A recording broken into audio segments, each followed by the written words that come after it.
Hi, this is Jessica, owner of Joyfully. I have Malia, our head designer, here with me.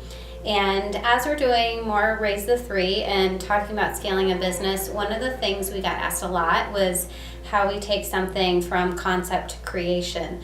When I first began the business, I handmade everything, but I couldn't meet demand. So I had to find a way to manufacture our product and designs. So we have Mia. Do you want to come in? We're here with us today. I will be taking the questions, and they will be answering them. Very good. Where do you get inspiration for pieces in a collection?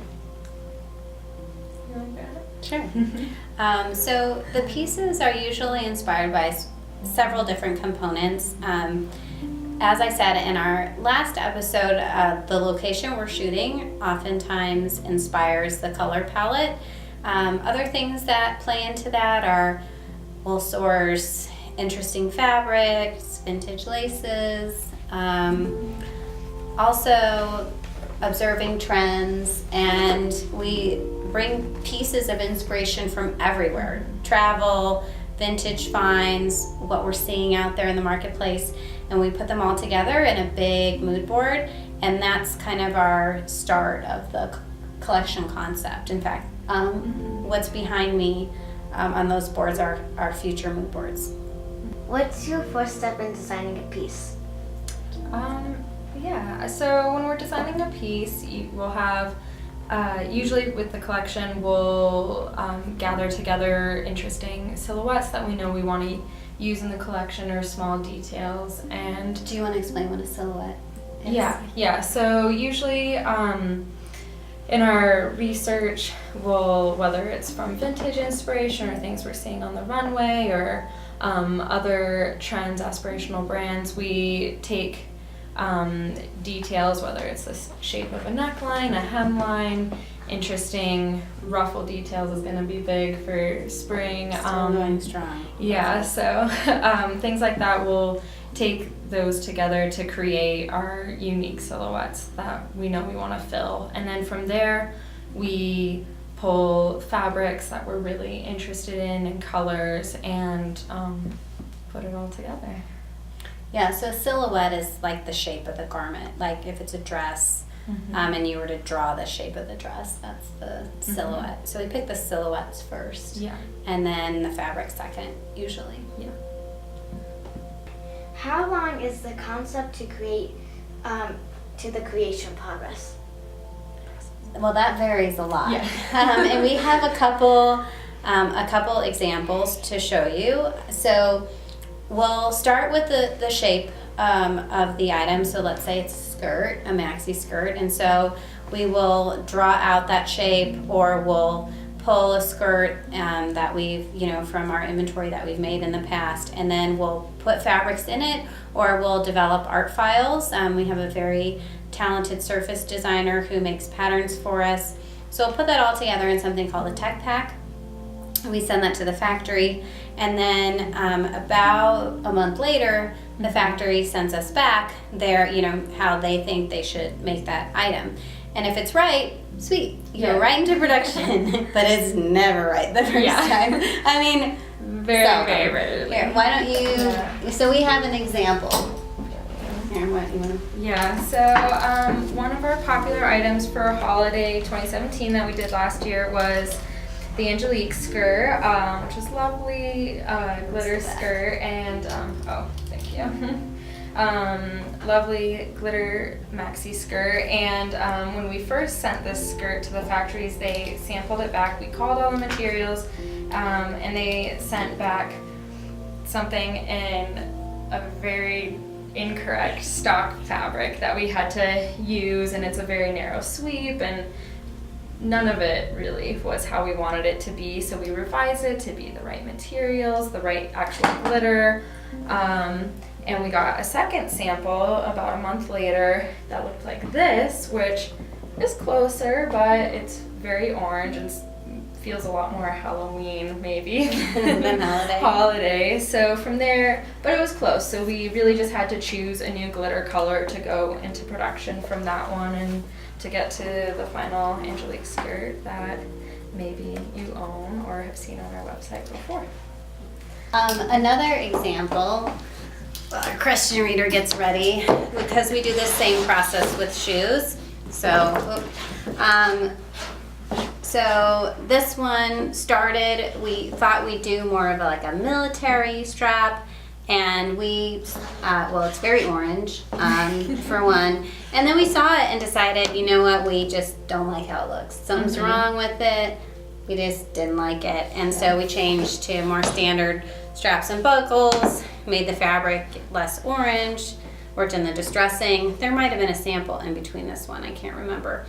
But so almost every product has multiple revisions. The average is 2 to 3, but there are some where we go 6.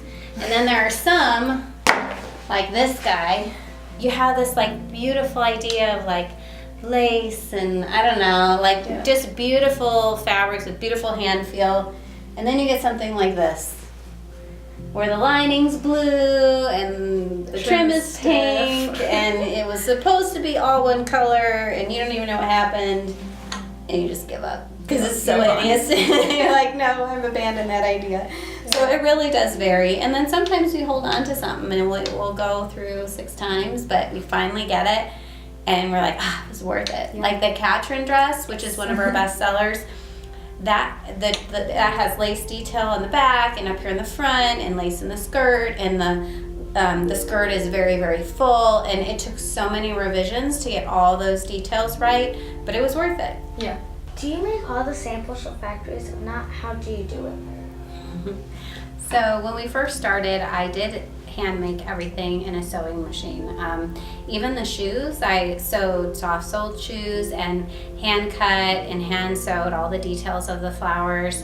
In fact, our very first dress designs, I handmade them and then would send that garment out to a cut and sew, which is still here in the US. You buy the fabric out of LA and you ship the fabric to someone in the US who cut and sews it. That's the name, cut and sew. And so in the beginning, I handmade everything. But what's really nice is over time you build a history, like a catalog of shapes and flowers and shoe silhouettes, and so you can use those and maybe change them a little bit without having to do as much work in the beginning. And even now, although we work so much more in sketch than we did when I was first starting, so we'll like sketch, like I have a tablet and I'll draw the dresses, and I still draw regularly our new designs. But there are times where you really need to make something yourself, and I have an example. Like, so we have this dress, it's called Millie, and let me hold it up. Can you see that in the frame? So I really wanted joyfully to offer a silhouette that was easy, wash and wear, but different and really unique, something you wouldn't find anywhere else. So sometimes to achieve something like this, which has such a unique hemline, we'll actually do a base stitch. So we may cut another piece of fabric and sew it onto the silhouette, cutting it how we want it, and then we send it to the factory so they can follow it exactly. And sometimes when we don't do that, we go through revision and revision and revision to get it to look just how we want. Another example, we have some women's slides here, which have this really unique embellishment detail, and it's actually ribbon sewn through mesh. And so it's always nice when and where you can to have a little bit of that hand-done element. It's not something you see as much in the market, and so there's still that influence, even though I would say more often than not we're sketching. Yeah. Once you have inspiration, what do you or should you do next? It's an interesting question. I think, once you have inspiration, something you feel really excited about, good about, it's definitely good to get that started right away while it's still fresh in your mind. And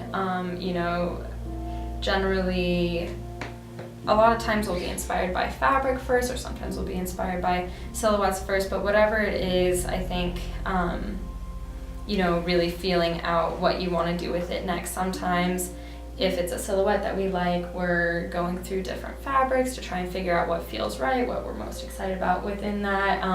Drapes right, has good hand right. feel.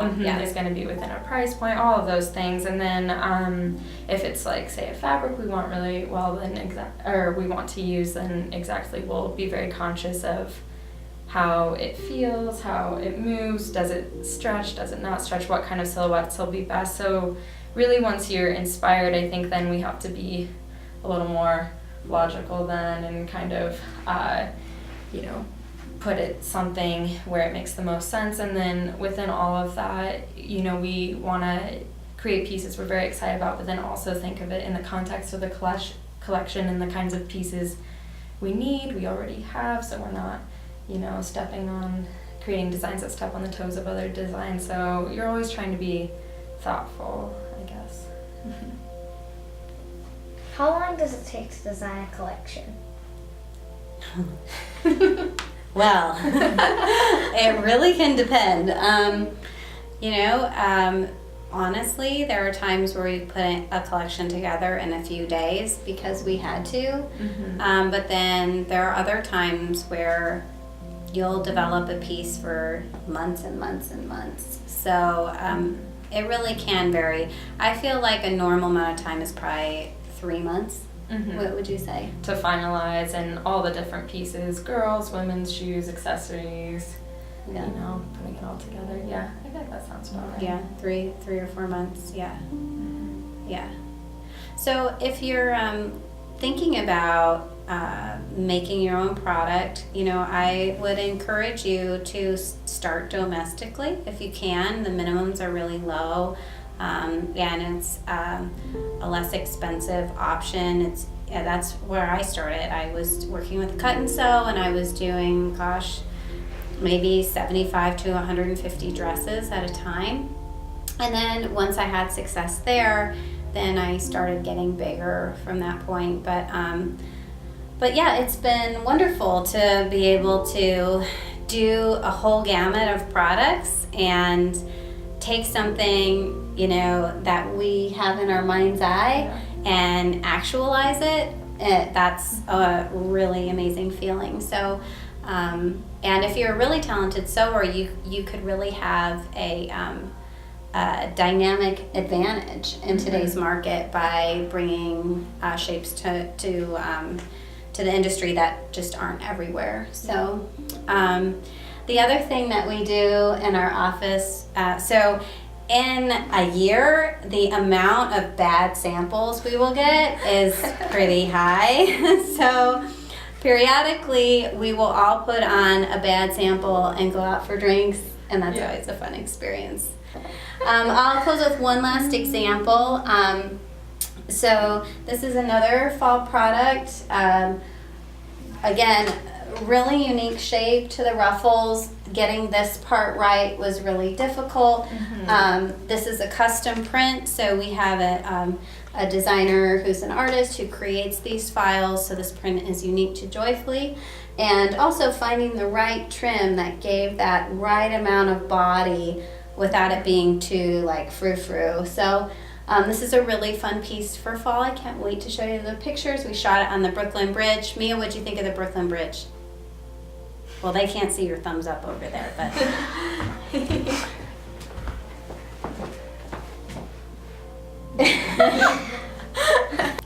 So thanks for watching and meeting Malia. And next week I'm going to talk about work-life balance. And I also want to let you know we are working on a grant program for women-owned startups, and it's going to be a few more weeks until we're ready to talk about it, but it is in process. So definitely stay tuned for next time.